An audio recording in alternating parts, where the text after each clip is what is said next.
evening. Yes, sadly, not the tones of the cheery and hyper Scotsman today, nor either the voice of the man from Reading. It is myself, Xbox Nuthead, bringing you the action for ILR1 tonight as well. And we have a fantastic Grand Prix in prospect, despite the fact neither of the full-time commentators are here today. And as mentioned before, my name is Nuthead, aka Jack, and alongside me is a man that is used to doing the ILR2 side of things, and now has been bumped up as a few of these drivers have done for this weekend. I am joined by the engagement, also as I'm going to call him for this stream, Joe. Joe, pleasure to have you as always. Exciting prospect today. Yes, it is. Thank you for the very warm welcome. Hello to all the viewers here. As I say, it's a bit of a step up for myself and a bit of a step up, as you say, for a few of the people which have taken, that leap into ILR1. As I say, it's a very tricky division. I think the strength of it has always gone up. I mean, I remember when I had the misfortune of being at the back in 2018 in the first season of this, and it's not fun.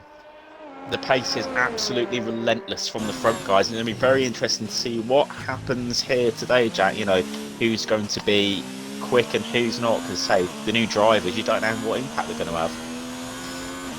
Yes, of course, a few coming up from Tier 2 and a few joining in general. So we've got a yellow flag waving. It's zero on the exit of turn 2 or turn 3, whatever turn number it is. He's gone into the wall and actually lost a bit of front wing there, so that's not a good start. No, got out the first section of corners and you're already round and wondering where the pit lane is again. But we're on with the first man out, which is the Sauber, the man that has come home second place twice in a row. The first two positions in the Grand Prix have been the exact same in Australia and Bahrain. Veloce Surprise bringing home the two P1s, and then the two P2s going to the Brazilian of Cira, who of course brought home his first ILR victory at this very track back in Season 5 last season. I was actually watching that race, and well, what a display from the man from Brazil it was. And let's hope if he can bring some more Brazilian heat to this one as he's straight out on the medium tyres. Joe, and first thing first, in terms of tyres, of course, we expect drivers to be on the mediums, but he's gone straight out on his yellow wall mediums. That suggests two things to me. One, I'm very wrong in my prediction, which could be correct, or we have the prospect of a wet start. That's something to look out for, because I was expecting everyone to go on the mediums at the end, do a one-shot qualifying basically, and that's your grid. I wasn't expecting people to all be on the mediums. This suggests to me, as I say, maybe a wet race. I don't know. Maybe the softs is a better strategy. I mean, I'm not an expert on any of this. As I say, it's the first season on this game. Normally run 2 seasons on a game.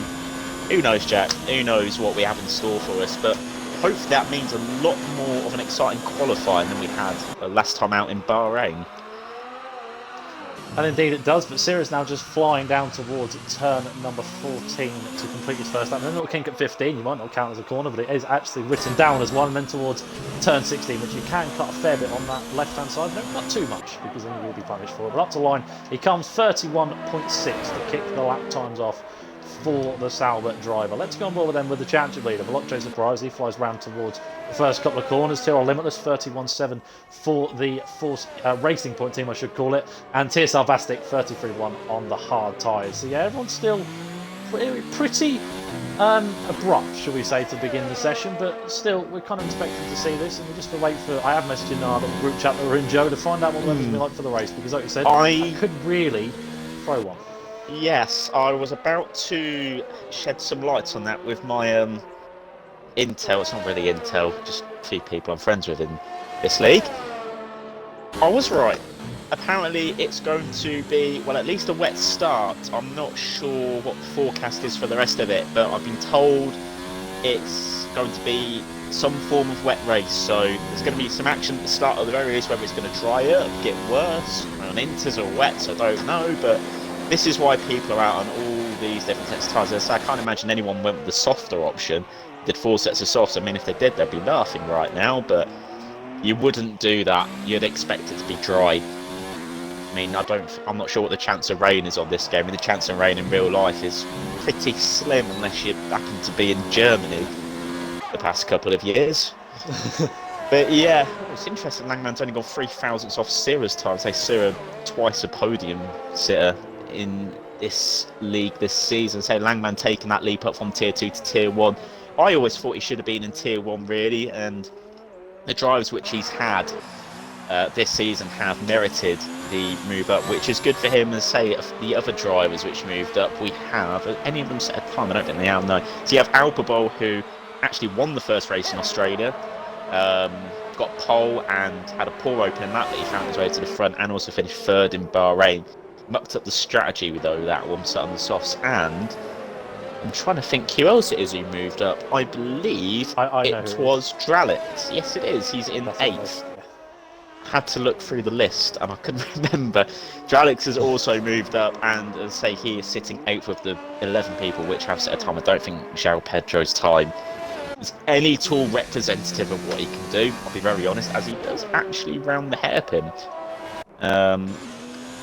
On a lap, it may as well go on board with him and see what he does. As I say, I'm not sure what the results have been too much lower down the grid in ILR1 as he goes 8th on his mediums. Yeah, I'm not too sure what the race results have been. I know Surprise has won the first 2. Sierra's been, I think, 2nd in both of them.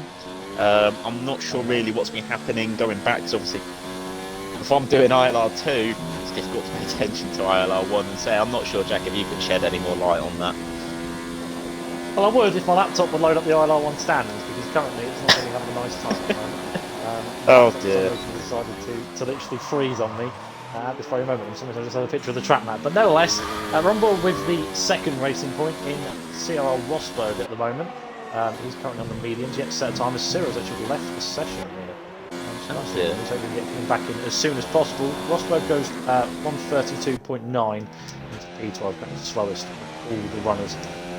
That are really realistic, as of course Bastic done a 33.1 in the end, so it was a competitive time. But fair play currently. The big shouts as we go to the 2 Renaults. The EVR Reynolds and Feisty Ted currently 4th and 5th, 31.9 and a 31.9 for the pair. Really 300 separate them two, and almost like watching the real life Renaults, nothing to split them in terms of times, and they're both right up to the field. So a good start for them.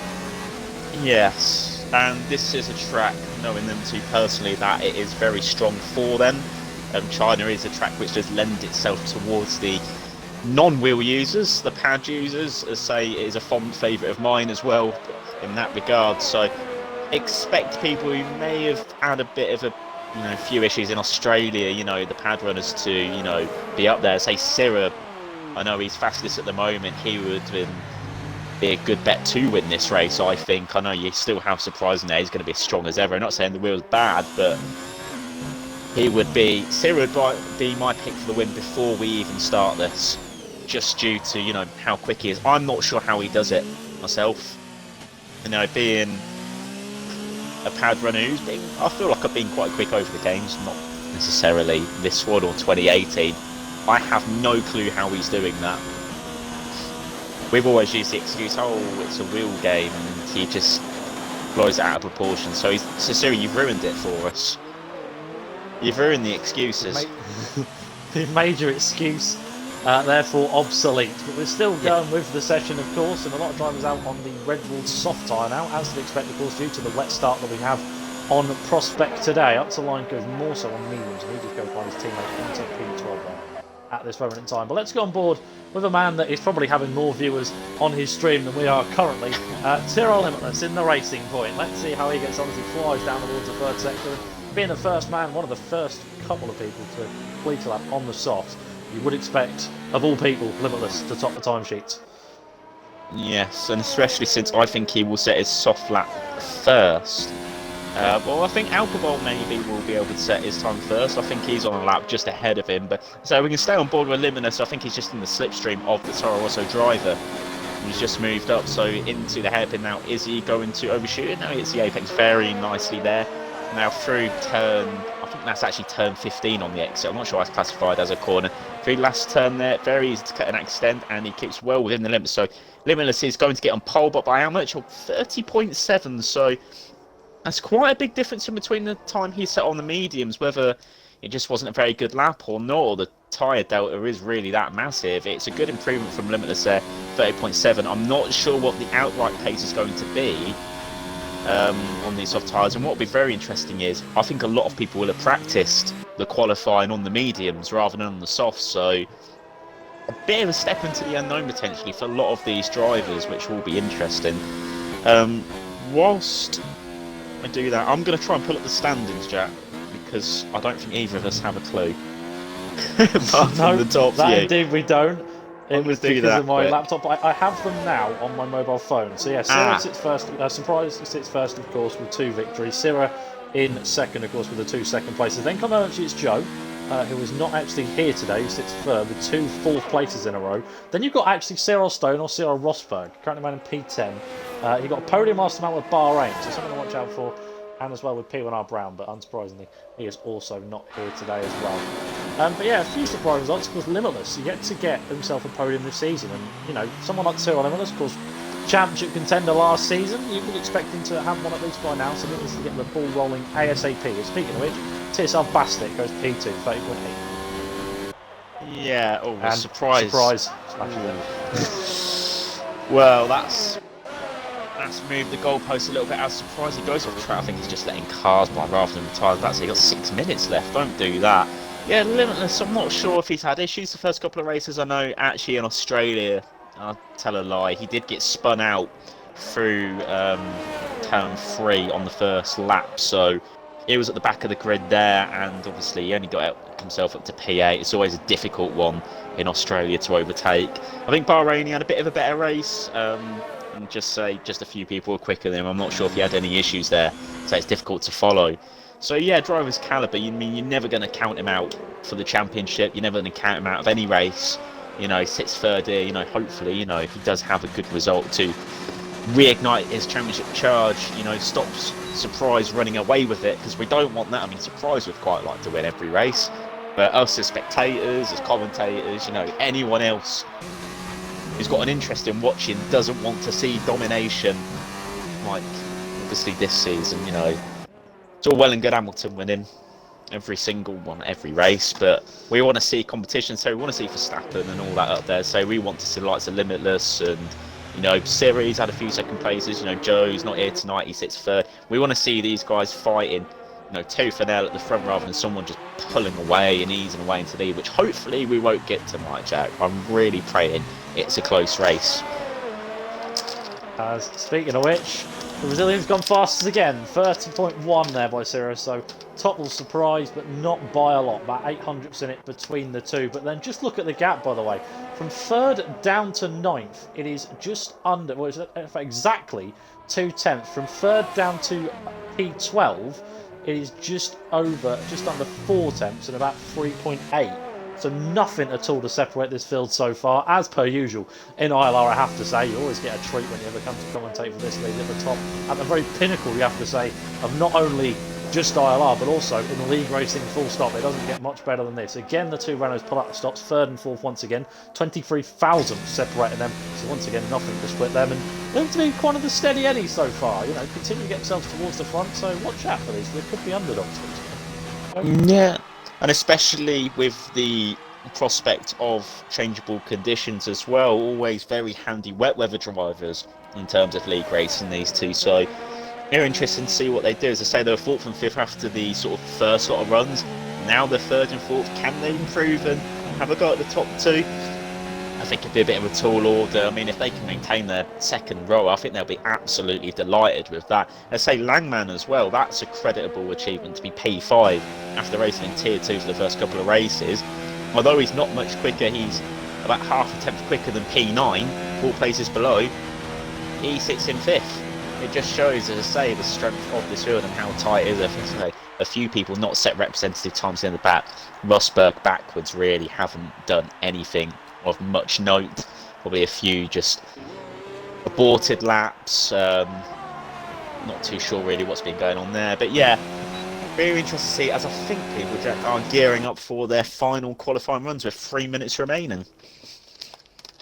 Indeed, they looks like they are. But I just want to point out, we've just seen Alphaball, of course, a man that has been racing in Tier 2, which you've been commentating on before, and he's just put in a lap, and he's done a 1 minute 30.929. And to put it in perspective, if he'd have found about 3.29 in terms of the temps, he'd have been up in third place, and instead he's down in 12th. At the moment, it is just absolutely ridiculous, and currently the two Toro Rossos probably feel a bit hard done by, really, because they've only got 3 and 4 temps towards them between the second row, and they're instead at the 6th and the 7th row respectively, so still a lot more to do. We have got a few cars beginning to make their way out. João Pedro, VSR Dralex, More so, CRGA Zelchi and P1R Brown, who I did miss. He is here. I know. Don't heckle me in the comments. I have seen that he is here now. I just saw him, didn't see him at the bottom of the list. But P1R Brown is out on track, and we're on board with him now. And this one is somebody you want to watch out for, P1R Brown, because especially in qualifying. I remember, of course, the Austrian Grand Prix last season. I commentated on that very race, and out of nowhere, he pulled an absolute blinder in the wet conditions back then. And we'll have to see if he can pull out another blinder here today at China. So watch out. He hasn't put a lap time on, but you never know. No, as I say, I think he's only getting one shot at that as well. 1 minute 50 remaining. He's only in the middle sector, so yeah, he's going to have one shot to set a competitive lap time all the way in the last about of time. As I say, they would have seen the conditions, and they would not want to be starting anywhere near the back. You know, you want to get as high up as possible. I mean, sometimes if you don't feel like you're competitive and start outside the top 10, get a strategy advantage on whatever tyres. That's not going to be the case here for everyone out on the soft tyres now. That is just indication that we are going to have some interesting weather on the way. I'm just trying to see if anyone's actually on a lap. I think Alphabol is actually starting his lap, and Zelchi, I believe, is on a lap in the middle sector as well. So most people on their out laps. Be interesting to see if Zelchi's actually going to catch any traffic at an unfortunate time. And so Alphabol, yellow's in sector 2 and 3. I think that's just people queuing up, isn't it? Yeah.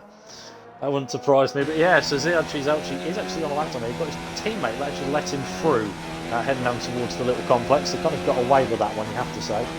Now, of course, we'll just wait to see. He now flies down towards turn number 14 to complete his final lap. Currently a good 4 tenths off of anyone, but we'll just get the best spin off. He actually got time on the hard, so we'll expect him to improve by a significant amount. Let's hope anyway. Coming now out of 14 and 15 and towards the final turn at 16. Gets it nice on the left hand side, a bit across the grass, no issues at all. DRS goes open, up to the line he goes. P3, 30.5, and fair play, because when he had to pull out, he did pull out.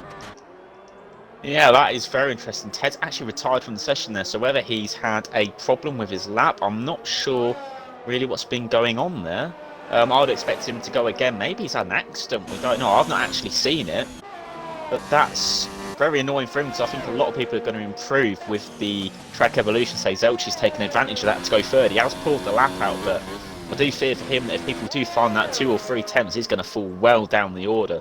Now, we have to find the people who are on the end of a lap, because the times are going to come thick and fast. You've got P1R Brown first and foremost. He's coming out 14 and 15 towards the line. He's currently at set lap time, but like I said, he's one of the guys to watch out for in qualifying sometimes, because he can surprise you. He comes around 16 and towards the line. The DRS is open for the Williams. He does go P3, 30.560, and just about manages to beat the Red Bull there in terms of lap times. Meanwhile, you're looking at lots of VSR Series command towards 14 and 15. Up further down, João Pedro goes in a P7 there, 30.692 at the moment, so not a bad lap time at all. TSR Bassett then beats that with 30.677. Another one is the 30.6s. Then indeed up to line comes Sierra. Doesn't manage to improve on his lap time, so the pressure is on to Surprise, and he is actually about a 10th up. Limitless is only able to qualify in 6th, 2 thousandths clear, while EVR Reynolds just about manages to split those two Renaults. As you can see, we've got 5 cars there in the 1 minute 30.6s. But here comes the Welshman of Veloce Surprise, the winner, back to back. First and second up. What about round 3 though? Is it the prime seat of pole for it? Up to the line. Yes, it is. 29.9. What a lap time from Veloce Surprise. Looking further down the field, Jason up to the line. No improvement from him. We've also got Cyril Rosberg also coming to the line. I think, yes, he is. Only managed to get us on P17. And then finally is the Canadian car Mitchell sliding the back end towards the line. With everything he's got. And does it get himself onto the second row. But just look at that. He was at 30.7. He was down in 12th. He puts a lap time of 30.5. And he's all of a sudden at the front of the second row. Absolutely insane stuff. But surely, at the end of that qualifying session, Joe, it was a 2-man battle between Surprise and Sierra. Yes, I think it's been a 2-man battle for most of the season, by looks at it, and say a Surprise once again has come out on top. I'm very surprised that time when Carl Mitchell stood, because it looked like he did hop the final corner a little bit. He did actually unsettle the car. As you say, he was going all over the place in the entry curve and the exit curve, so I'm very surprised he made that stick. The game allowed him to do that, but that puts him P3. An insanely tight midfield. I mean, you look at that, I mean, less than a second covering 18th to 3rd. I mean, it's about 8 tenths.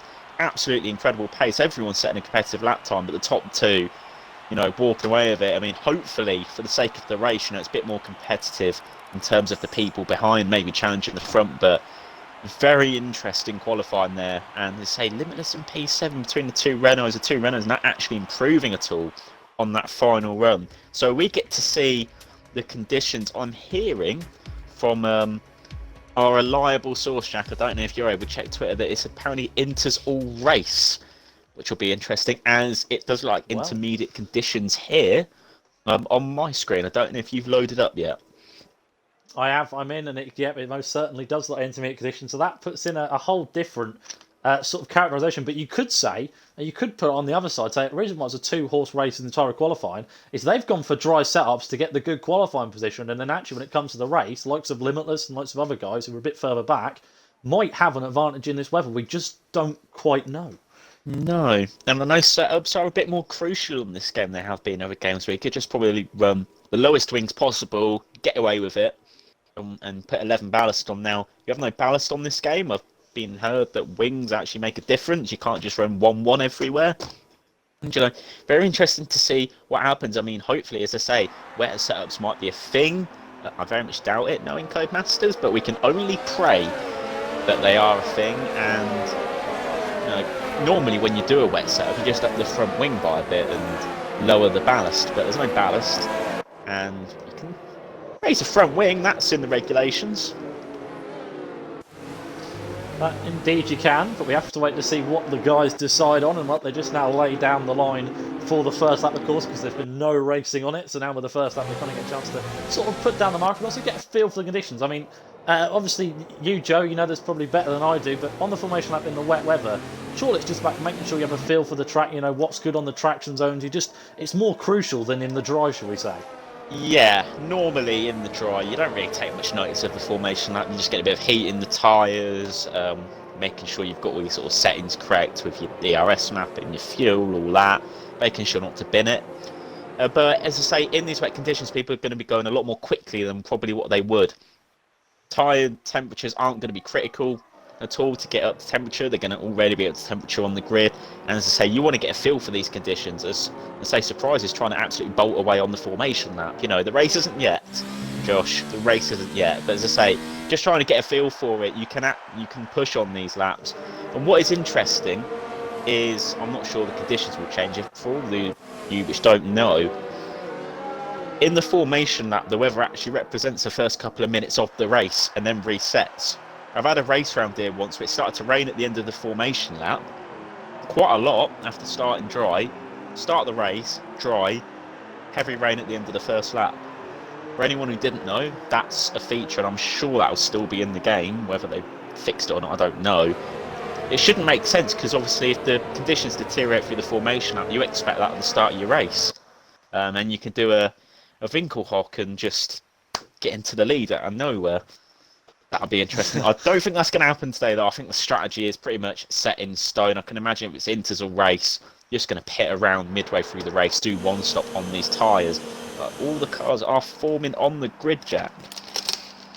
That indeed they are, and nothing is concrete in these conditions. You never know quite what is going to happen, and even more at the race start, because your heart begins to pound and you begin to wonder who is going to come out on top as we get ready for the 5 red lights, which are now coming up. 1, 2, 3, 4, 5 red lights, and ILR Season 6 is off in Shanghai. It's a good start there from Rochester. A bit of a sort of preemptive one from Carl Mitchell coming down towards turn 1. The 2 leaders go away fellow, but Sierra is down the inside of the Welshman and gets immediately moved down the inside. Piwin Brown past Carl Mitchell on the back. That's 3 wide with 5 tendency on Zelchi. Coming through towards turn 4 for the first time. They're still side by side. Bit of contact in the CVR Reynolds and Feisty Ted actually come together in the end. And the Williams still trying to push it. The Reynolds have come together even more. They are sideways. That was CVR Reynolds trying to get himself back going against Feisty Ted. Gets himself back in a P5. Zelchi now crawling away in P6 as they funnel down towards turn 6 for the first time. Piwin Brown and Carl Mitchell side by side for P3. Can they get the move done? Limitless is off. Morso also off as well. But down the inside goes P1R Brown and takes the third place away from Carl Mitchell. Absolutely crazy start. Still continuing. The 2 Hasses are squabbling away for the final point pay position between Gran and Basti. Also, João Pedro trying to defend off as well in the middle of that as his teammate currently leads the way. But coming towards the first time, it is Ciro leads. Veloce Surprise in second and P1R Brown in third. What on earth happened further down there, Joe? I'm not too sure. I didn't quite catch it in the midfield. I did see the 2 Reynolds coming into contact where I think Ted has spun Reynolds round, and that I think has set off a chain reaction of events where we see Limitless quite a way down there. And I'm not sure if he's missing a front wing as well. Got any damage? I can't see any damage on his car. I think he's okay to continue, but the action all the way down the pack is like the battle for P12 there. Drax is ahead of this field, but you just look at that. Drivers, trying to find the grip still. I mean, they're not in full racing conditions on that formation, and trying to race one another. It was always going to be a bit of an unknown, and say that contact between the two Renaults there really sort of hurting Reynolds' race. But I think he's got away with damage, and he's sitting in P9, so it's not a disaster for him. So Ted's got away well. P1 up around very, very good driving. He said he's one to watch out for, in certain conditions. And there he is in P3. Whether he can do anything to two leaders, I mean, he's already about 2 seconds behind the race leader. Surprise, sort of stalking the back of Sira there, just sort of gauging where he's strong and where he isn't. I think Jan Pancakes is coming to the pits, so I believe he would have damage, which is unfortunately very close. It's going to be a very long way, or a very long race for him nearer the back. He's going to be praying for a safety car. So look at the midfield action. So that battle for it's P11 now. I think Bastek is holding them all up. I mean, you look at that. I know it's the end of the first lap, but trying to make moves. No, Alphabol looking at the inside of Dralix there, but as I say, very interesting first lap. They would have to see the sort of onboards hopefully later on of what happened, because I'm not too sure who initiated any contact, whether more people damage or anything like that. But Brown is just not living up to the pace of these two at the front. We didn't want them to pull away as much as they did, but I think they are. I think we're getting that two-horse race. I think the squabbler behind also did kind of help as well, because Carmichael put on around a right on scrap. Speaking of which, Carmichael has gone a bit deep and allowed the Renault the opportunity to come straight at him round towards this long looping corner. And Feisty Ted is going to be ruthless and well and truly lives up to his name and is feisty down the inside and takes P4 away, and also creates a bit of breathing room for P1R Brown ahead. Meanwhile, the two leaders still remain about 7 tenths clear between one another, and then 2 seconds down the road is P1R Brown and Sira. Really, I'll say Sira is more surprised, was late on the brakes, and very much probably surprised to see him brake as early as Sira did, but that has gave Sira a bit of breathing room now, so maybe a sign of a bit of preemptiveness from Veloce Surprise. Yeah, so it's all about in these first couple of laps. You don't want to be pushing it at all. You just want to be easing yourself into a certain rhythm. You don't want to be going over it. It's a bit like when you just do a Monaco race. You don't want to be overdriving it, as Carl Mitchell is actually looking on the inside of Ted there. I think he's going to keep the position through 2 and on the exit of 3 there. So these two having a really good scrap actually for P4. It's allowing Brown to have a bit of breathing space. You talked about the two leaders, Sira having breathing space. Brown is now slotting into 3rd, nowhere near really the car in front and having a good gap to the car behind. So it's a good place for him to just settle down with these two battling. Maybe Ted can pull away from Carl Mitchell in that middle sector where it's going to be really hard to overtake unless you get really good runs. So just going to have a quick look to see the position changes throughout this race, because that's something I've not done.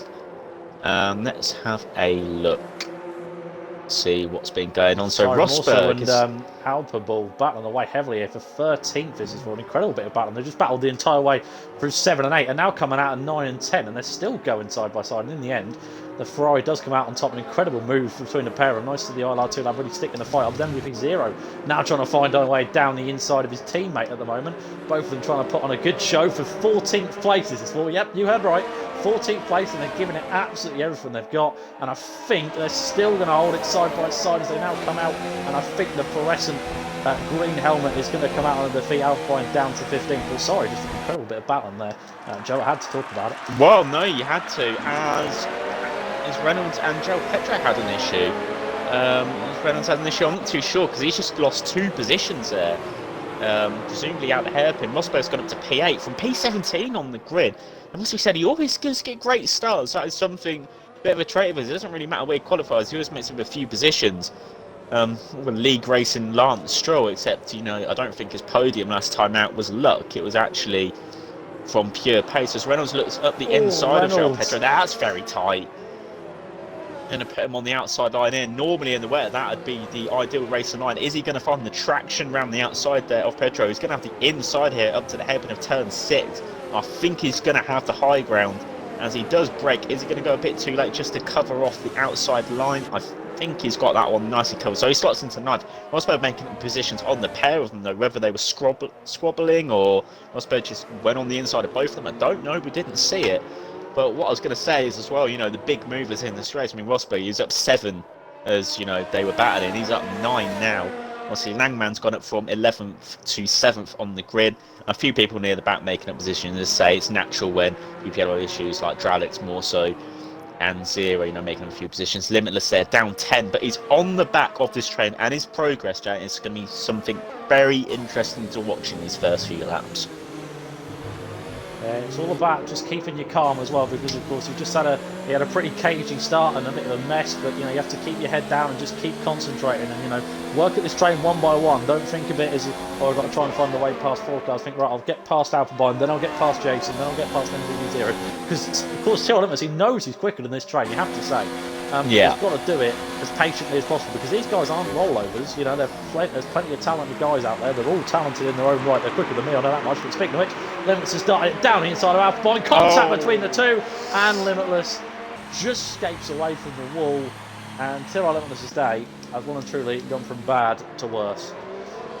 I thought he was a bit too far back there. Now, Bob did just leave the door open, but I don't think Limitless could just get it stopped in time, and just didn't quite leave him enough space. Maybe Alphaball just didn't quite move out of the way. I mean, he's fully entitled to hang it around the outside. He left the space. He acknowledged that Limitless was coming down the inside, so just an unfortunate bit of contact there between two of them. As I say, Limitless has got to catch up to them all over again, and you know, there isn't, as I say, I don't think there's going to be anything he can do on strategy. So it's going to have to be pure pace, and you know, he's probably open for a safety car bolt and a set of new inters, anything like that. You know, just not a very good race for him. So it's interesting that there is a few sort of gaps which are formed and a few groups which are formed as well. So you've got the battle from P8 down to, I would say, P12. You know, they're all within a second of each other. You've got a bit of a gap between Rosberg and Langman in 7th and 8th, as Jason and Zero look like they're swapping positions there. I'm not sure if Zero had an issue. But yeah, Langman is all over the back of Zelchi now, as I say, after his impressive qualifying, sort of settled down in 6th. Carl Mitchell, again, with his impressive qualifying in 5th. Ted has managed to pull away, and to my surprise, actually, Ted has reined in the gap of P1R Brown. We mentioned that he was having an easy time of it in 3rd, or relatively easy time, with gaps to 2nd and 4th of over a second, but Ted is just calmly bringing that gap down and making Brown think about it, whether he can actually pull up and actually try and issue an overtake. As surprise, that's the fastest lap there, 4 tenths behind Syrah, 46.4. So I think Surprise is starting to ramp up the heat on Syrah as well. Yeah, it's very interesting to see that Brown hasn't quite been able to pull away to the degree he wanted, I don't think, for that final podium position. Well, now the pressure's on for the Lock Chase Surprise and for Zero, and also for P1R Brown, but he has just pulled out back a couple of attempts there through the curse with the corners. Whether Ted's made a bit of a mistake. Speaking of which, Zero's a bit deep at turn 6, there shouldn't cause him too many issues, and now they fly out down towards 7 and 8, and it still remains with Surprise right on the back of Zero at the moment. But meanwhile, speaking of which, Surprise's teammate is round the outside now towards 7 and 8 of CRG Zelchi for P7. Bit of contact. Zelchi sort of squeezed him out, and Langman just managed to hit the car on the track as they now come out towards turn 8. Zelchi a bit deep, and now going to be opportunity for the swing back for Langman. He's still not got opportunity. Now had a look down the inside at turn 9. Unlikely of overtaking him. A bit of contact between the two. Bit of a shove as Langman sort of squeezed him out. Probably say, what on earth is that, heading towards turn 7. And now Langman into 6th. Zelchi down to 7th, and even Boston might be more behind, because CR Rosberg is very much setting the opportunity in the racing point. We'll start down to 17th, we mentioned. Zelchi a bit wide and loses the back end, and still leaves even more of a window for the racing point, trying to do the switchback on towards this long swooping section as they now come out of turn 13. He's still fighting the car, and that could be opportunity for ILR1. There's an incredible bit of battle in there as we've got a three-way train beginning to form for P7. CRG Zelchi, CR Rosberg and EVR Reynolds in the battle down towards 14. Is anyone going to try lines? Rosberg goes to the inside line of Zelchi. Has he got the nerve on the late brakes? Yes, lating as brake as he can, and indeed tries to squeeze out towards 14 and 15. Long way round for the racing point against the Red Bull, and the Red Bull in the end has no choice but to concede defeat, but kisses the back of him at turn 16, saying, come on, get a move on, I've got to move to try and move back. And down towards turn 1, he's still closing, got the slipstream, and of course no DRS in these conditions. Tries on the inside, never going to be quite beyond, but it's the lunge going to be an opportunity for him. Rosberg covers that off well, but Rosberg sees opportunity on Zelchi. Bit of contact between the two. He barges his way on through to EVR Reynolds and somehow might have taken a pit. There's more contact as Zelchi dancing back down the inside of turn 3. An incredible bit of scrap. They now come out of 4, down towards 5 and 6 they come. Still Zelchi is holding off EVR Reynolds. Rosberg disappears into the distance. Round the outside goes Renault on the Red Bull. Two rivalry teams battling away towards turn 6. Long way round onto the curve. Just about enough room for Reynolds. A bit of argy-bargy stuff now through towards 7 and 8. Hard but fair racing again. Down the inside goes Reynolds. Still not enough for the Renault to have a go. And what an incredible bit of battle that was, Joe. Fair play. Yeah, I think both were given as good as they got there. You know, a bit of wheel banging, but nothing too bad. And what I was going to say was, I was in the being a bit busy having something to eat there. All that action there started from Langman having a brave move down the inside of turn 6 on Zelchi. You know, quite a way back. I wasn't actually expecting him to go for it, but he was brave and actually made the move stick without really any wheel banging either. And, you know, it was a very good move from him, and that started all that action, you know, through the middle sector and allowed Rosberg Reynolds to catch up. And the net result is Langman's been able to pull away.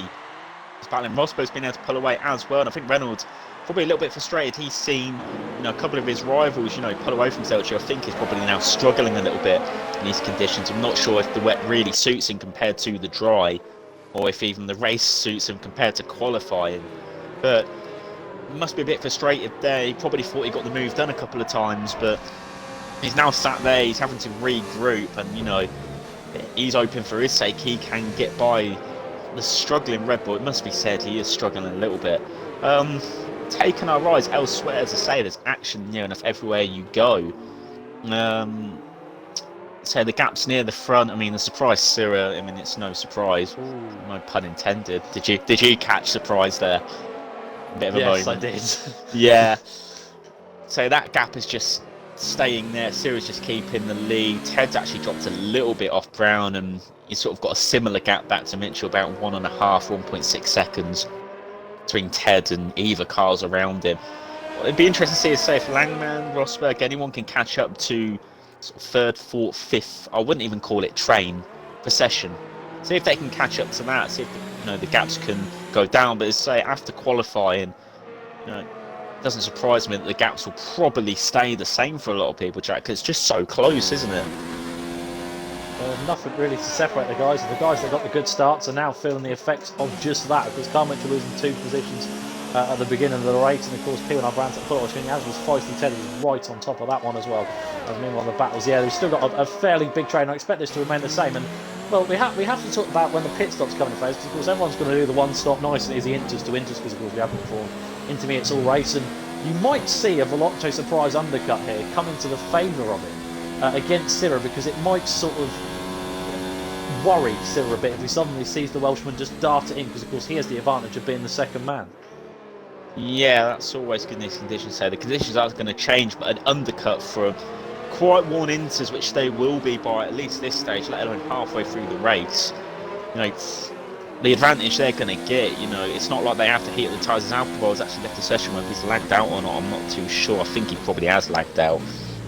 In running 16th for me, no, he's running 16th, but he's having an alright showing, really.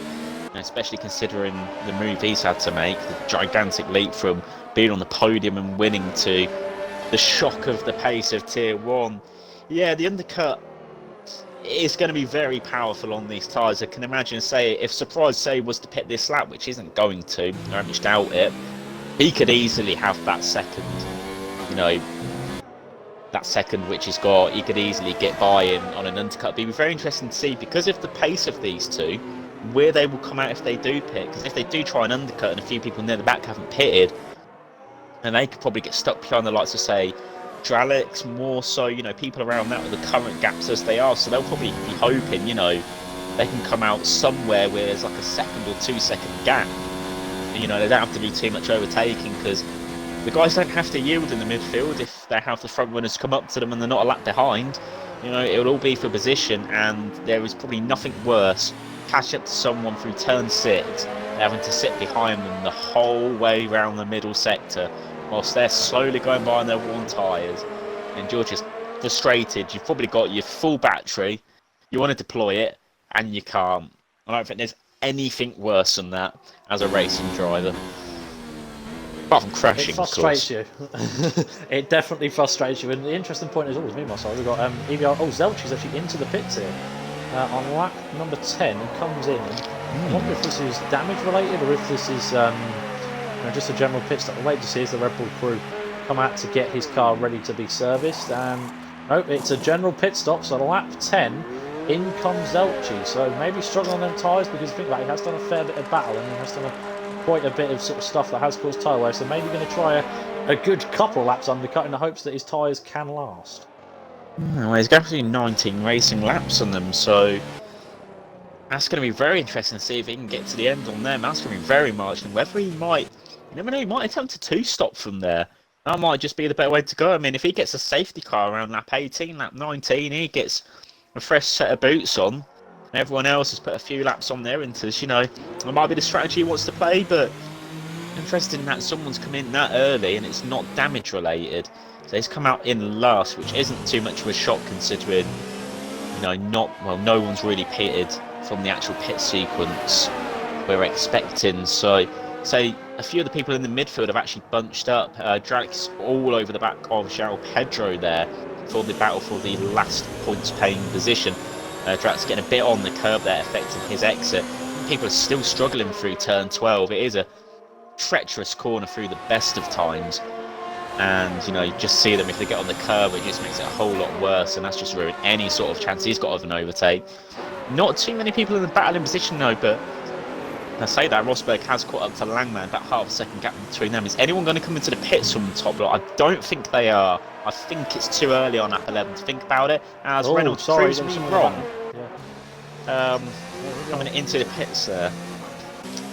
As is Dralek. So, yeah, maybe the guys are thinking, I suppose lighter fuel loads, you have better tyre wear with a lighter car. You never know, there's always that old philosophy of Codemasters going to have that. So we'll wait to see what happens. Is of course both get a new fresh set of the green-walled inters on, unsurprisingly. Pass goes limitless in the pits for them. Both of them, well, I say that, actually Reynolds is leaving the pits, now he does. That was very odd. I'm just going to quickly check if he had a 5-second stop and go, because that was a long time. No, he didn't. So normally with stop and go, they wouldn't service your car till 5 seconds later. Whereas Codemasters do it about 6. I was worried our old friend the pit lane glitch happened there. I was a bit worried. I was fearing for that, but that's just left him so far behind.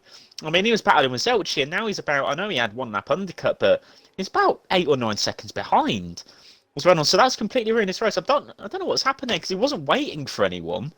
It wasn't like he just come in from Ted pitting either. It wasn't like a double sacking, so he's going to be really frustrated. There's nothing you can do about that. That's just rotten luck for Reynolds there.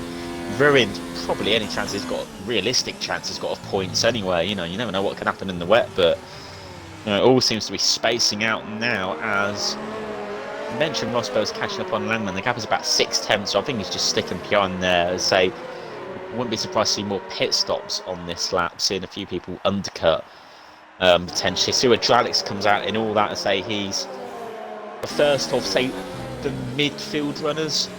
Well, Zelchi was, but Dralix was in a massive battle with a lot of cars, so it'd be interesting to see if he comes out ahead of that train over the next few laps. To say the position change detail now is just a mess of people pitting. It bears no relevance. To the point where these positions are not actually positions, it begins to get a bit confusing for us. But we're only on lap 12 of 28, there's still a lot of ways left to go. Speaking of which, Limitless is actually in. The Racing Point deciding that's enough on them tyres, and maybe possibly due to the spin that he's had and all that, his tyres probably just couldn't do any more. No, and as I say, I think he's just going to try anything he can to get back in this race. His pace doesn't seem to have been too bad compared to some of the guys. I'm just checking it compared to, say, the top guys. I mean, well, Sierra and Surprise are being solidly in the 46s all their stint. So it's P1R Brown for the back end of the stint. So Limitless's pace, hasn't been that great. But as you say, I don't think that spin's set him in good stead. He has been steadily getting that back. So whether just added tyre wear, maybe tyre temp issues, we don't know. But hopefully in the second set, he can be a little bit more competitive.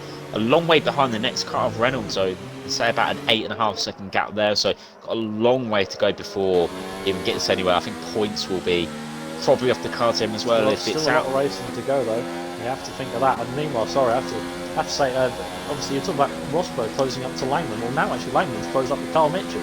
So now we have a little bit of a three-way train forming here for P5 between the Canadian and the two Brits, one in Mercedes, one in Racing Point. Sorry, it's the Irishman, I should say. Sorry, Rosberg, I do apologise. Sorry, I didn't say that. That wasn't me. I don't want to big offend trouble for that anyone. one. As meanwhile, speaking of which, the car come in, that's Feisty Ted from P4. So does Carl Mitchell and Langman. Rosberg stays out.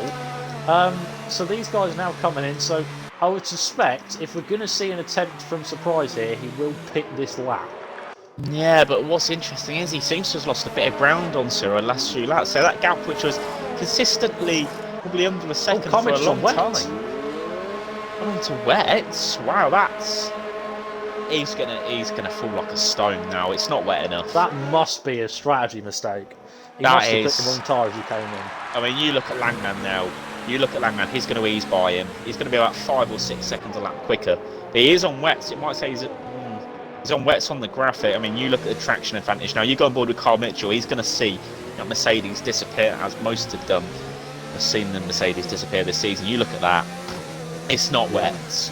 It does look like it's raining harder, but so the wets have such a small operating window that it's going to fall like a stone. I mean, completely ruined his race. Wouldn't be surprised to see him back in the pits, actually, at the end of this lap. That's just daft, I have to say, because he was in 5th, right? So he's obviously either made a strategy mistake or a gamble. It depends on which one.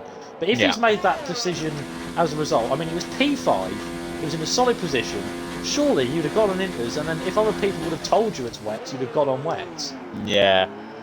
And that's the thing, he would have been able to see people hit for the ints as well. I mean, he just let Zelchi by. There's no point in battling anyone. Maybe, he accidentally selected it going into the pits, there is that. Or he forgot that the pre-selection was on the wets. To say surprise, and shouldn't that undercut. As I say, he did fall back on Cyril the last few laps. Maybe Cyril is a bit better on these tyres. But yeah, I think that has just been, I mean, we don't know what the issue is, which has caused Carl Mitchell to go on the tyres, but that has, whatever the result was, it's ruined his race and any chance he has of scoring any creditable result, especially from P3 on the grid as well. He would have had high hopes going into this one. Indeed he would. Let's see where Surprise comes out. Of course, we expect to be in clean air. He's come out just behind CRG more so that's probably what the sister team at Alfa Romeo wanted to see. The Ferrari potentially can do a bit of jiggery pokery, as Martin Tyler would call it, to try and sort of hold him up. As at the pits comes Rosberg safely in P9. What about João Pedro? Past goes VSR Dralex, and out meanwhile Carl Mitchell. He has actually pit and decided enough is enough. Or has he binned it on track, I think? I'm not too sure. I think he's gone into the pits to retire because Limitless overtook him going down the pit straight. So I'm very sure he's just retired in the pits. Obviously, with what's happened, he's not going to be getting anywhere near the points. So barring anything drastic, you just never know.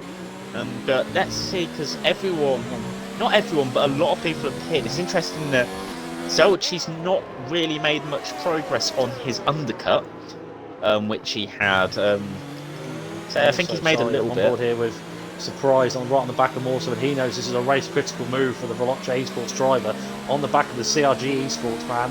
Let's see if the Welshman can find a way past. He's got into the down, of course, what would be the second DRS straight, and he's going to try and close. Sirra is into the pit, so now he needs to respond. Down towards 14, goes down the inside, goes the Mercedes on the Ferrari. Can he have to move down, braking as late as he can? I don't think Morso's going to give him too much of a fight. He's probably in this lap anyway, and past goes the Welshman. But the question is, how much has Sirra lost or gained? He's now on his way out of his pit box for the Alfa Romeo team because they are the third to last pit box. He's been in that pit for a while. Down towards turn 1. Bastic, interestingly, has stayed out. Could he be a factor in this one? Out of the pits comes Sirra. There is Bastek just behind. And look at the gap that he has got as Feisty Ted goes fast as 46.0. And Sirra has not only a 2.1 second advantage, but also a car in between them. Yeah, I was very interested at Surprise didn't get an undercut. I think, as I say, he caught who was it again? More so in a really bad position now on track. As much as the undercut is Limitless, interestingly, sets a fast lap 46 dead. So we're going to see times back in the 45s in this stint. a bit quicker. So yeah, it's just not worked out for Surprise at all. Just caught traffic at the worst possible places. Very interesting that Bastek's still out there. I think he's going to affect Surprise a little bit now on this lap. Surprise getting into that sort of dirty air zone now. Bastek surely in this lap. Maybe just going for an overcut, you know, trying to have better tyres at the end potentially. Who knows? So Jam Pancakes is there in P6 as well, but I think he pitted at the end of lap 1 or lap 2. Damage, yeah, recollect he did that. So on lap 1. yeah, he had that damage. So I mean, he's had a decent stint to recover a lot of time, it must be said, but I can't imagine doing anything. So I can imagine Surprise is going to make a very easy move into the hairpin as he probably ups his battery, slipstream, and say no DRS in these conditions. So he pulls up to the inside of Bastek, and that's going to be a very easy move there. No need to get too excited. Bastek's not really going to retaliate either. Surprise gets it stopped nicely around the hairpin. Don't be surprised to see Bastek pull into the pits, but that gap at the front jack, 2.5 seconds. So Surprise got a lot of work to do, especially 1 lap older tyres. It doesn't sound like a lot, but it just adds to everything as he goes fastest. 45.7, of course he does. No, of course he does. He loves to prove you wrong, doesn't he? I've noticed the theme going on here. He's continued to prove you wrong time and time again. And now we have to wait until he gets on. Speaking of which, actually, the times might be tumbling down because of the weather as well. 45.5 there for CR Rosberg. So a good lap time put in for him. He's, of course, on 2 lap old and behind Langman and Jam Pancakes. And, well, at the moment, Jam Pancakes' best mate is going to become the Irishman, because this opens an opportunity here for Rosberg to really go on Langman as well, of course, because these two are going to continue to scrum. Of course, they both gained in the pit stops due to Carl Mitchell's mishap of strategy. This is a prime opportunity for the pair of them to get themselves in a P5 and P6, as Langman a bit deep at turn 6, but still right on the back, and thereabouts is CR Rosberg. So might be moving the next couple of corners here, because Jam Pancakes is still ahead and still causing a nuisance for the Mercedes driver. Again struggles a bit through towards 7-8. The new man, of course, from ILR2 for the moment, and still looking to try and make an impact, because has raced in ILR1 before, but spent the start of the season in ILR2. Same as VSR drivers, of course, who are just tuning in. Those two have come up, as well as, of course, Alpa Bao from P17. They lost one driver, but of course Alpa not actually in the race. No, it's unfortunate. He had, I think, some connection issues. But say you mentioned that Jam Pancake's best mate, it's difficult to get my words out sometimes, it's going to be Rosberg. I think Ted and Brown are also going to be very good friends with him as well, because he has allowed them to pull a very sizable gap, around 5 to 6 seconds on the pair of them. Of course, they were a lot closer to Ted than that before the stops, as Sirra actually goes quickest. I think about half a second quicker than Surprise on that lap. I've got to just check the deltas. They Surprise did a 45.799, effectively a 0.8, and Sirra a 0.3. So Sirra stamping his authority on this race at the front, as Rosberg's now on the back of Langman. Jam Pancakes actually pulls into the pits. Langman probably a bit relieved, but Rosberg all over the back of him now. I've got to say this is probably going to be a race-long battle for P5. Very credible points-paying positions for these two. Hopefully they don't end each other's races. Hopefully they do a good battle there. Rosberg is behind. Both of them very aggressive drivers, it must be said, so it will be very entertaining to watch them.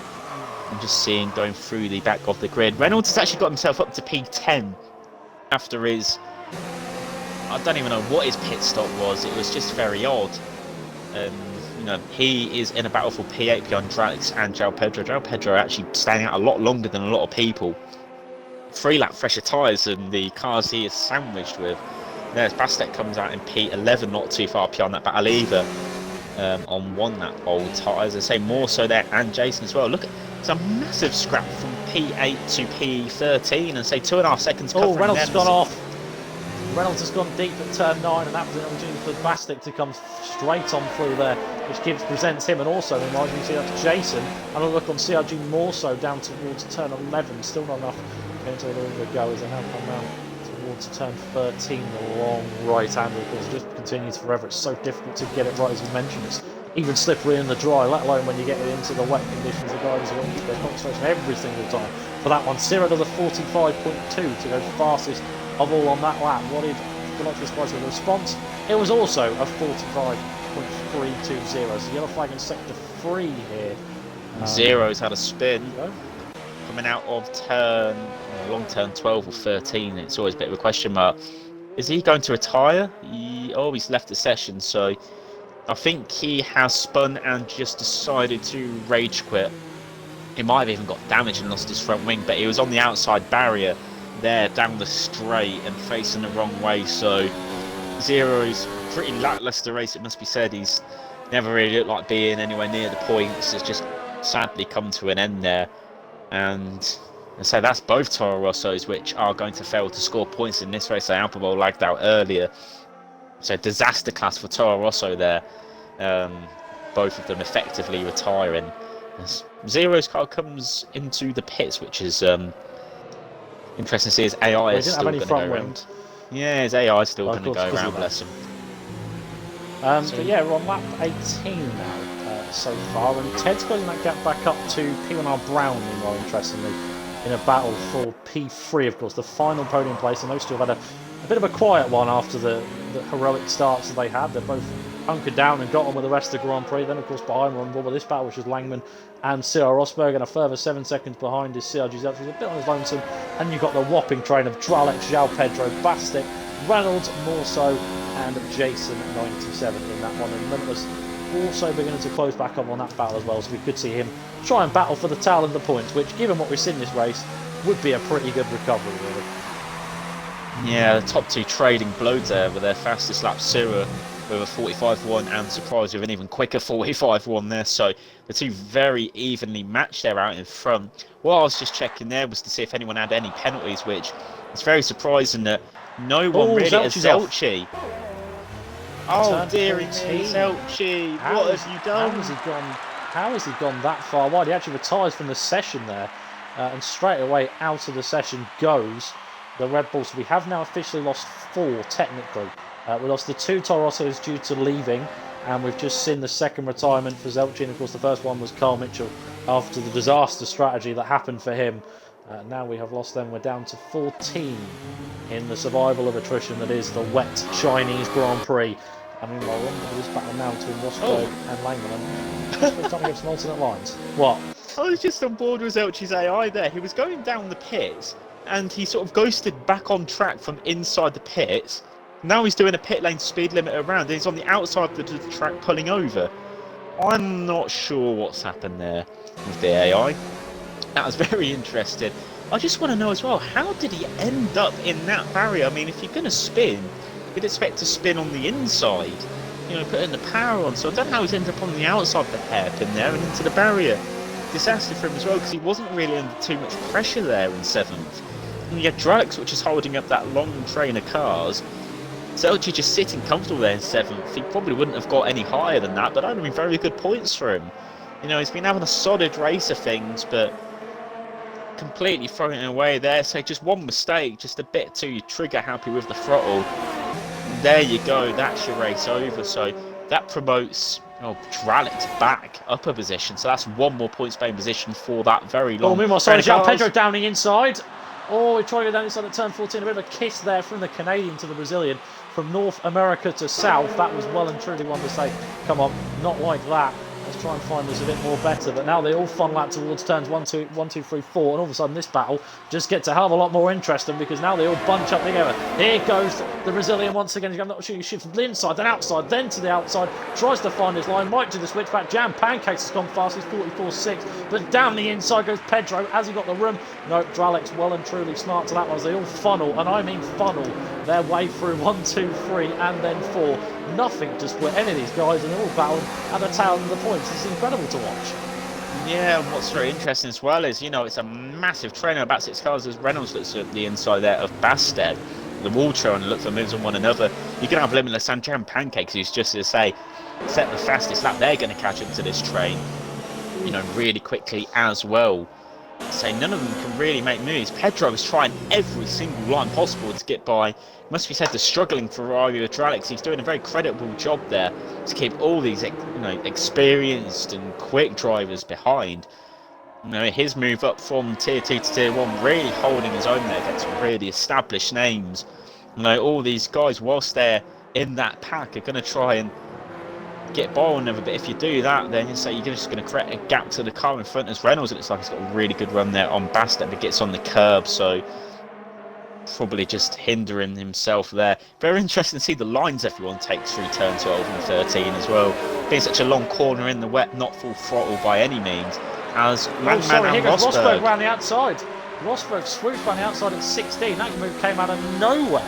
And the Irishman has well and truly sold the Mercedes. Has he caught him napping is the question, but now through towards 1 and 4, it's only trying to come back at him. Rosberg's gone a bit deep. There's opportunity for the inside line for him. Meanwhile, Dralex has gone into the pits, crucially, but here goes Langman down the inside of the racing point, long way round, as one racing point tries to be in the point zone, long way round at turn 4 for Langman on Sierra Rosberg, who will come out on top. They're still side by side and now come out towards the kink at 5, and Rosberg somehow holds that one. Meanwhile, as you see behind, Hushal Pedron ahead of this train. Reynolds trying to find the way past TSR Bastet. Couldn't quite, more so now, very much going to kiss the back of it. But here goes again Langman, still trying to pick the way through towards 7-8. It's all kicking off on that 21 of 28. All of a sudden, everyone deciding they want to open up this opportunity now. But as you can see, Langman now behind Rosberg. And a crucial move really for the racing point, because now you begin to sort of try and get away. As well, Reynolds now trying to go around the outside through towards 7 and 8. Not really the best overtaking manoeuvre. Had the chance, didn't quite manage to get it, and the German holds on to P number 8 for now. But for how long as they now come out towards turns 9 and 10? This is incredible stuff. Yeah, it's all just kicked off. You know, João Pedro probably one of the most relieved men on this circuit, seeing Drax pull into the pits. He's been able to put a bit of a gap on this train. It looked like more so ran to the back of Reynolds there. Just a lot more speed through 9 and 10, which was very interesting to see. So he's obviously a lot more confident in some of the traction zones. But yeah, that train has absolutely been released. They're not all bottled up now. And say, didn't quite see the complete move from Rosberg, but fantastic pace from him showing up to P5. As I say, he started, I think he did start P17. Let me just pull up the the gap thing. Here goes Reynolds. Reynolds had a little bit of a look to the inside. He tried to look for an inside on Basting at 14, but never were quite on.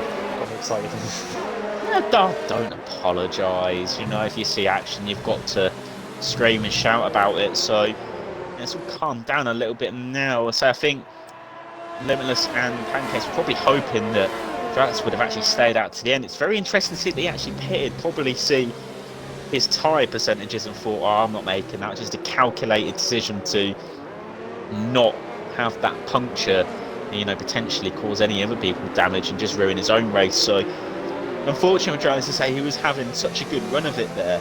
You know, it did make me think, can he keep them all behind to the end? But you know, that's just unfortunate for him. So he's going to struggle to really do much in this race. Instead, I mentioned Reynolds will probably struggle to get points after his pit stop. And he's in P9. It shows what I know, but he's on, I think, the oldest tyres out of everyone there, 11 lap old tyres. So watch out from the closing stages. Is he going to drop back through tyre wear issues? I hope not, but doesn't look good. I'm not sure how the Inters last in this game. Even if they're very similar to other games, then his tyres by the end are going to be very marginal. Jack is going to be struggling. So interesting one to watch. Indeed it is. There's action all over the place, but at the front it's fairly the same as we started, and we might finally see the curse breaking. Will Sirra be on his way to finally beating Veloce Surprise after the two races back to back where they've both come first and second? That will continue, but this time we've swapped orders. As you can see, we're back on order back there for P7, 8, 9, 10, 11 and 12, and even now 13 at the back of it, because we've got Jam Pancakes on the back of Tyrrell Limitless as well. It's all kicking off in this one as a matter, even within points and without. They all want to put on a show for us here today, as we've now got about 6 laps for these drivers left to be done in what has been a wet from start to finish Chinese Grand Prix, in what has been without a doubt one of the ones which has felt more psychological than physical, but has definitely proven that the drivers willing to get their elbows out in these conditions. Langman, meanwhile, sorry enough to say, has dropped back 2.5 seconds to Rosberg since their battle, and so a sign that really Rosberg was well and truly one to watch out for in the wet. Of course, as you mentioned, started down in 17th and now sits in P5. Definitely a candidate for driver of the day, Joe. Yeah, he would definitely be one of my votes as well. I mean, you can mention the top two being candidates, just classing the field time and time again. Them two, they're always a good one for. Let's just have a look and say, him and Brand had a very creditable drive there, as well as Ted, but you would say if driver of the day is going to go in to anyone, it would be Rosberg. I say more so he's moved up a load of positions, but he did start last, so it is a bit easier. I know Rosberg started second to last, but when you look at the progress he's made and the pace which he's actually been able to show, it's not not through sheer luck he's found himself in P5, it's through pace and, you know, good racecraft as well. He's managed to find himself there. No real dirty moves I've seen from really anyone. I mean, we've seen the Reynolds and I think Pedro fight earlier. That was interesting. But I think just about fair considering, you know, the moves they were doing to each other. It wasn't like one was pushing them out there. They were both rubbing their tyres. So and he is on the back of Bastet. I think Reynolds has been on the back of a car just every single lap. He's always been staring at the back of someone. I don't think he's had a clear lap apart from when he pitted. So it's going to be sick off the sight of the spray coming off these cars. It doesn't affect the visibility too bad in the inters, but on lap 1 it was probably quite bad, especially in the full wet conditions. I know this was inters, but I don't know if you've done races where you start in full wets and you've been in that mid-pack, you can't see a thing, can you? No, you just have to assume as if the corner's there, really. You have to sort of turn in and expect it to be there all of a sudden, and then before you know it, you've made your way in, similar to trying to out turn 4, and you think, I don't know what to get here. You know, you're just doing them slight adjustments. That's just how it works sometimes. And, you know, fair play to these guys, because it's not the easiest conditions racing, but they have put on a good show for us here today. And I hope that the audience have enjoyed it just as much as we have sitting here in the comm box. Don't worry, Andy and James will be back next week. Yeah. Bugger in your Friday nights as you're expecting to hear the glorious sounds of a man from Reading and a man from Scotland. Instead, you've got two blokes doing their best to try and impersonate them. We're sorry. We're not Scottish. Although that can work against you in a lot of ways as well. So it is that, and say hopefully, you know, Andy will be back. I have to say, you must shout out Andy, because tonight he's doing as I found out, he's doing a paid commentary job for a Scottish Premiership side called Motherwell on their television, like fan TV. So, you know, it's like Man U TV. He's doing it for them, and he's obviously he's a Kilmarnock fan for those that don't know. Yeah, and he's getting a paid commentary. So fair play, Andy, if you're watching. If you do watch this back, I have to commend you for doing that one, because that was a really top job to have. And you know, we always have to remember where he started, of course. And he comes back as well. But speaking of which, Reynolds had a little look to the inside of Bastek. Wasn't quite on for him this time. Sorry, back to the action.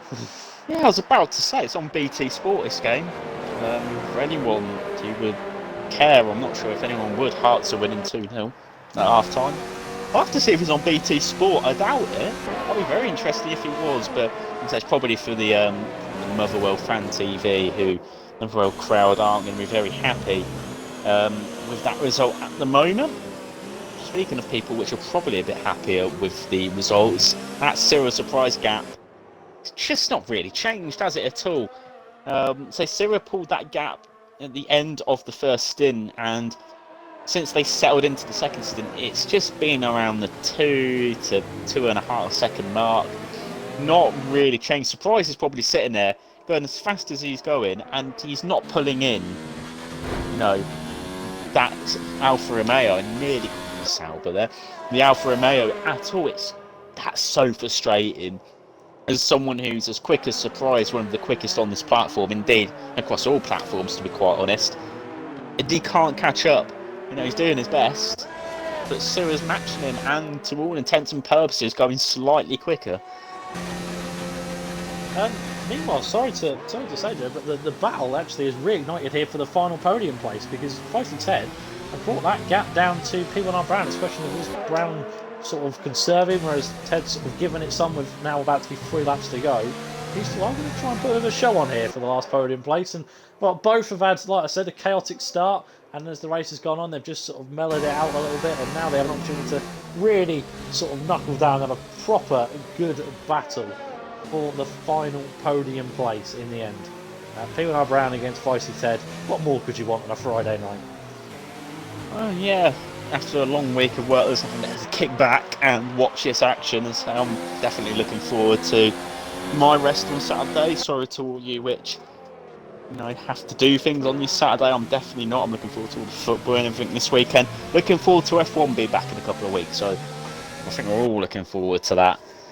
To see, you know, what action we have at Spa, but as say Shanghai, which is centre stage today, and say Ted got that gap to under a second, but I just have my doubts that if P1R Brown doesn't make a mistake, I don't think Ted's quite quick enough to get close enough to make a pass. It's all about if Brown can just keep it on the road. and just not do anything stupid. Meanwhile, Reynolds is probably the closest car to someone, about 3 or 4 attempts behind Bastek in that battle for P8. It's a battle for P7, really. There's still that train going on. Pancakes Unlimitless have sort of joined the back of it, but might be a bit too late for them to affect anything. Pancakes actually passed Limitless on the last lap. Turn 16, Limitless actually dropped behind Jam Pancakes. So that option for the Haas to stay out has actually kind of worked in a way, but due to the fact he's stuck behind all this train, is not actually going to come to fruition. I don't know about you, Joe, but I haven't actually seen any time penalties. No, I haven't, and I mentioned this a few laps ago now, but excuse me. Here goes Reynolds. Sorry, down the inside of Bastek, somehow manages to avoid the Alfa Romeo, gets the move done. Now here comes Morso trying to funnel on way through as well. Round the outside towards 16, not enough for him. This battle's all of a sudden just picked up. Bastek then goes and gets a 3-second time penalty. So the commentator's curve is at large, and here comes the Ferrari down towards turn 1. Down the inside for what is going to be P9 in the end. Down the inside against the Rich Energy car. Has he got the nerve to continue the move towards turn 2 and 3? No, he is not. But Bastek has lost out, and that really was just a move because Reynolds had caught him napping. Yeah, it was probably a very good move. I wasn't on board with it. I was checking to see, I was going to say Carl Mitchell was the only one who had any sort of penalty, and that was a stop go for... Oh, it was Jam Pancakes. It's very late there. He's jammed it on the brakes a bit too late. As clean as you like. Yeah, he's got that move done. So, I mean, his fresher tyres, he's, a few laps fresher than people around him, really coming to play. And that's very aggressive there. If that's something which he's going to try and do to get as many points as he can in the last lap and a half, all for it. As far as I'm concerned, that was a fantastic move there. And say, Reynolds' tyres, I don't think going to be too much of an issue. He should make the end pretty comfy now. The oldest tyres, I said, watch out for him. In the last few laps was potentially someone slipping back, but catching Bastek, I was surprised they actually moving up a position. All credit to him for keeping them tyres alive and in good stead. Even João Pedro on his toes as well. Interesting that João Pedro actually goes to the inside there to try and break the slipstream. That one move and one move back, you are allowed to do that. Now Bastek, I think, is just struggling there, more so caught up to the back of Jam Pancakes as well. Interesting perspective on board with Jam Pancakes here for the last lap, as where are the leaders? They are in the middle sector, and I think Cyril's going to hold on to this one.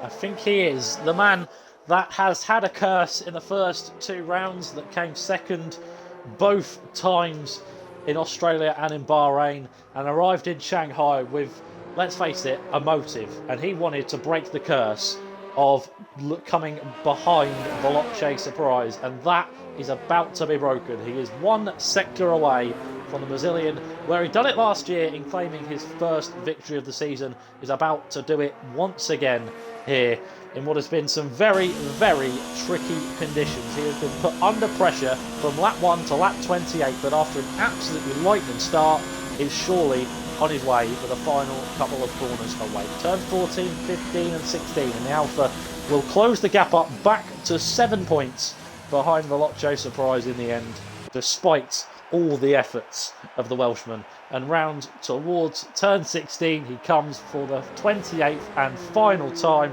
and the Alpha crew await. He begins to jeer and go sideways and across the line, and Vieira wins in China with Veloce Surprise following him right on towards the end. P1R Brown, fair play to him. He passed Kyle Mitchell in the first few laps. He held off Feisty Ted despite a psychological battle, and is going to bring home a fantastic P3 with Feisty Ted behind him in P4. Cyril Rosberg was on a charge in that last stint, and in the end brings home 10 points and could have brought home more. Langman will come home in 6th, and meanwhile Reynolds is trying to find a way past João Pedro, and might have a photo finish here towards 16. There's a bit of weaving on, a bit of contact, I think, as they come through towards 16 for the last time. João Pedro will finish ahead of ILR1, but I think Bastek have time penalties, so he'll lose positions. Yes, he will. More so, he loses 2. Jason also passes Jam Pancakes and Bastek, and Limitless splits the 2. So it's points for Jason, points for Morso, and no points for both of the Haas drivers. And Dralex, on his two-stop will come home in 14th. But there we have it, Joe. China is done. It is done, as I say, for Sirra, he's going to be very happy. I say he scored a win here last season, I do believe, in, I think, very similar conditions, if I'm not mistaken. It did rain in that race, whether it was Interval race or not, I can't quite remember. But Sirra, yep, he is definitely going to be the happiest driver on there. Say, surprised just couldn't quite do enough today. He had the edge in the first 2 rounds, and Sirra's going to close that gap back up. You mentioned it'd be 7 points. I'm not sure if it will be, because fastest lap does get a point if you're in, you know, the fastest lap of the top 10. So we'll have to watch out for that, because I'm no surprise did get fastest lap in Bahrain. So I think the gap will probably come down to 8 points. It might be 6 actually, because Surprise is at the fastest lap out of the top 10. But just giving you a quick rundown of the order. So Sirra there, your winner of the Chinese Grand Prix, and Surprise in second. P1R Brown rounding up the podium, fantastic drive from him in P4 on the grid. Ted, very solid result there in 4th, and my driver of the day, don't know about you, Jack, Rosberg in 5th from 17th. Fantastic from him. There, Langman come in 6th after a very good showing from 11th, and especially his first race back in the top tier this season. Pedro moving up a few, Ciao Pedro should I say, from 10th to 7th. Reynolds managing to stay where he qualified in 8th, more so from the back of the grid. P9 from P18. Jason rounding out the points from P12 on the grid. Bastek and Jam Pancakes with them penalties in 11th and 13th respectively. Limitless with a troubled race in P12. He'll be open for so much better in the next round. Hydraulics there with his probably tyre wear issues in P14. And then you have Alphabol, Zero, Zelchi and Carl Mitchell, all with various issues not finishing the race under their own power. Well, yeah, of course, and we have 2 of the 3 podium sitters in the party. I did invite Surprise, but he left the session, so I'm not too sure what's happening there. But, well, Joe, would you like to do the honours? Oh, good God. Make sure you tick the box. I don't know if... I mean, Sarah, you're here all the time. You know what to do. I hope you do. But yeah, make sure you tick the box and so we can take it away. Do you speak, Sarah, first of all? Because I've had this on ILR2 of Alphabol. I've done a minute-long question.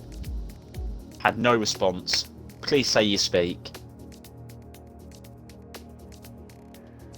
It's not gone well, has it? Does. I've spoken to him before. Right. Do your best to do a speak. You speak, Brown, don't you? Please say you speak. Thank God for that. Yeah, I'm sure he does. Well, I'm gonna have to do this backwards. Obviously, Surprise doesn't want to join us. Whether he's just to go off or whatever, we don't know. Anyway, fantastic result for you, P3. I do believe that's your first podium of the season. I'm saying that as a question to you. Second. Shows how much attention I've been paying.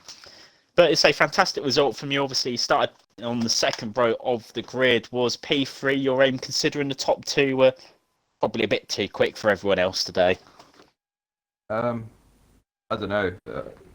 I was just trying to get somewhere in the race. I mean, qualifying, I only got 1 lap in, which actually got me P4 on the grid. So I was just trying to get that lap in and then try and do as best as I can in the race. I changed my setup for the wet, but it wasn't very good. It just had too much stuff on the front.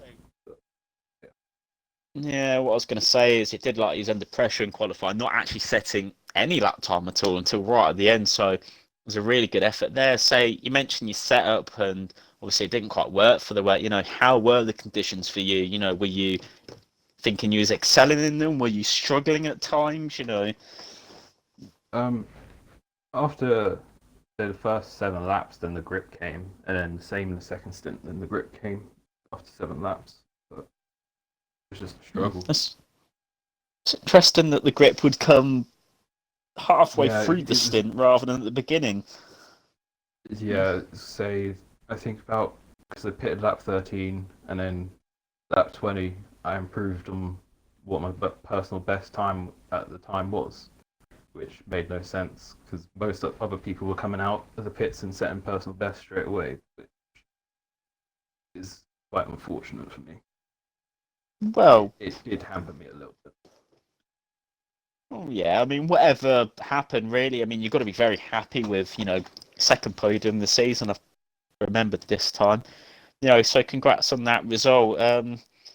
So I'm not sure if we're going to get any other words from anyone, unfortunately. I'm not sure if Sarah can even hear us. Do a message in the chat if you can hear us, sir, in the party chat. Do something, anything. I don't think Surprise really wants to. You can hear us. Is your mic broken? Yeah. You're not gonna be able to do this on stream. He says hi. That's as good as we get. Hi boys, I'm here. There you go. We forced him to do it.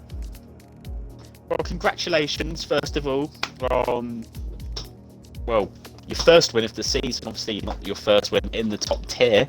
Obviously, starting from what was P2 on the grid and getting the better start. Did you think the start was crucial in the race today? Oh, definitely.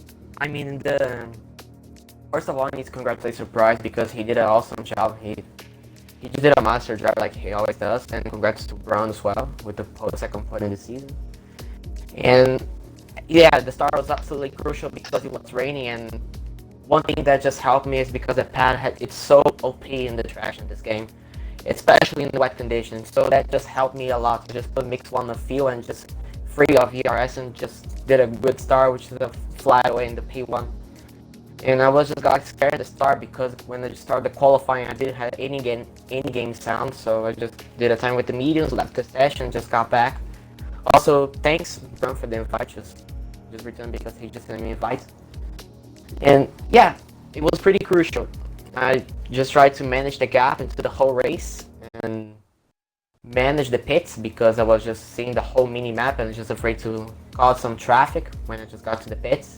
Unfortunately, I just got fresh air to push, and that was pretty much it. I don't know what I can say. I mean, my opinion, it was a pretty different race from what I used to race. So yeah, I mean, yeah. You had the perfect race really from lights out from Peter on the grid. It's a perfect race. I mean, you mentioned around the pit stops as well, because of course, Surprise tried the undercut. We're not shocked that he tried to do that. Of course, he's got to try something, but he come out in traffic and you didn't. He had that car of Bastek in between you and yourself, even after you pitted. I feel like that made a lot of difference as well, because Surprise would have been, I think, a lot closer to you than the sort of 2.5 second gap than you had. So you did very well to maintain that gap and say just congratulations on a very strong effort in your first one of the season. Are you hoping that this gives you a bit more momentum going forward? You can potentially beat Surprise on the coming tracks.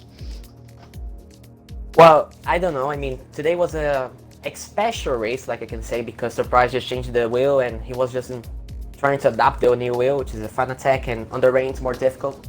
And the next tracks, which is Baku, Spain, Monaco, it's not tracks which are my favorite ones, but I'm just going to give my best every single track to keep the momentum and maybe try to fight him for the title. My objective in the first was make a best season that I just did in the last one. My debut season just finished P3 in the standings. And my main objective is just trying to make a best result or just maintain the result. And in the moment, it's just making pretty better compared to season 5, I think. So I'm going to try to keep the momentum.